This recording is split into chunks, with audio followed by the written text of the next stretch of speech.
قدر دی درکړي الله و قدر دانی زما پتا آباد یا مزه خوږی مرجانی زما پتا آباد یا مزه خوږی مرجانی زما.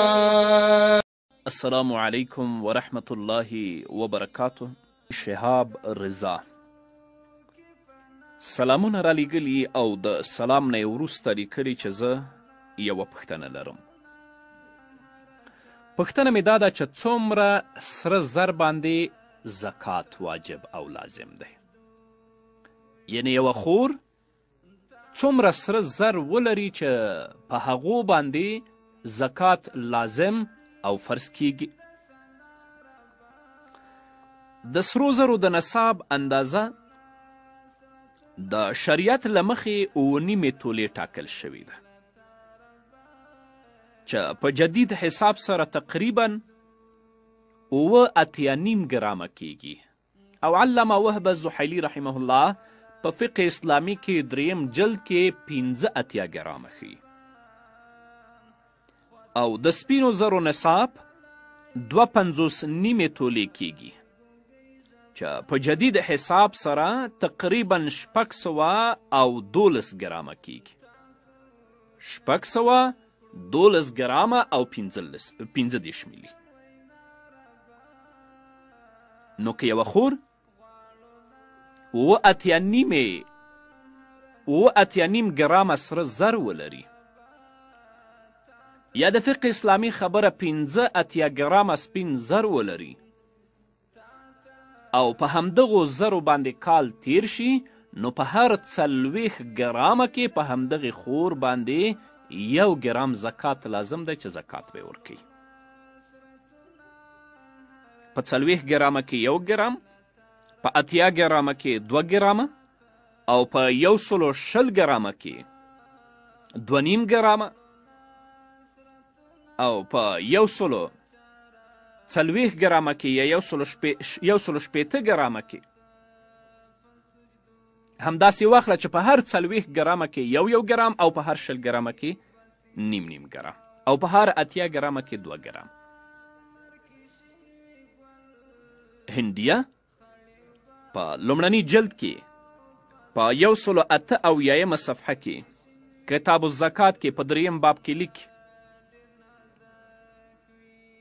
الفصل الأول في زكاة الذهب والفضة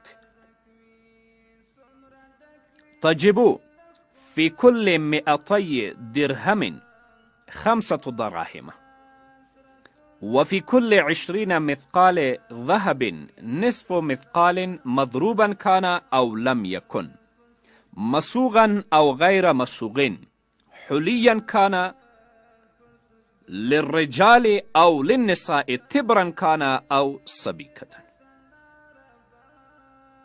حاصل د عبارت دا دی که یوه خور په خپلې کورنۍ کې 20 مسقاله سره زر ولري چې د هغو اندازه 8.5 ګرامه یا 15 ګرامه کیږي نو په دې خور باندې د همدغو زرو زکات فرض او لازم دی. بیا برابره خبره ده چې دا زر دا خور لري یا ورور لري هغه د امیل په شکل کې وي، د والیو په شکل کې وي، د ګوتمو په شکل کې وي یا که داسې نه وي. مقصد چې د زرو نوم وي پرې په هغو باندې بیا زکات فرض دی. نو په هر 40 ګرامه کې 1 ګرام پرې لازم دی خو اکثره خویندې د دې نه غافله دي. د ترمذي حدیث دی، راوی د حدیث حضرت عمر بن شعیب رضی الله تعالی عنه دی چې هغه د خپل پلار نه او پلار یې د خپل پلار نه روایت کوي. فرمای ان امرأتین اتتا رسول الله صلی الله علیه وسلم وفي أيديهما سواران من ذهب فقال لهما تؤديان زكاته فقالتا لا فقال لهما رسول الله صلى الله عليه وسلم أتحبان أن يصوركم الله بسوارين من نار. قالت الله قال فأدي زکاته. حضرت عمر بن شعیب د خپل پلار نه او پلار بیا د خپل پلار نه روایت کوي چې نبی کریم صلی الله علیه وسلم ته 2 ښځې راغلي او د هغوی په لاسونو کې د سرو زرو بنګړي ول، د سرو زرو کرې وي. نو نبی کریم صلی الله علیه وسلم ورته وفرمیل تاسو د دې زکات ادا کوئ؟ هغو میرمنو ورته وفرمیل نه. نو نبی کریم صلی الله علیه وسلم ورته وفرمیل آیا ستاسو دا خوښه ده چې الله رب العزت تاسو ته د اور بنګړي واچوي؟ هغو میرمنو وفرمیل نه. نو نبی کریم صلی الله علیه وسلم ورته وفرمیل د دې زکات ادا کوئ. نو خویندو ته مو دا توصیه ده دومره زر وساتئ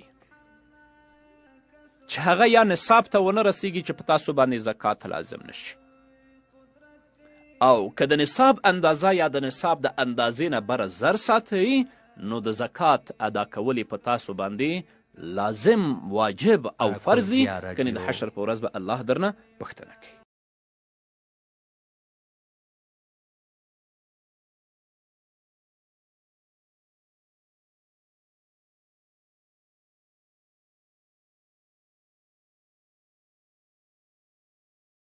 قدر دی درکړي الله و قدر دانی زما پتا آباد یم زه خوږې مرجانې زما پتا آباد یم زه خوږې مرجانې زما قدر دی درکړي الله و قدر دانی زما پتا آباد یم زه خوږې مرجانې زما پتا آباد یم زه خوږې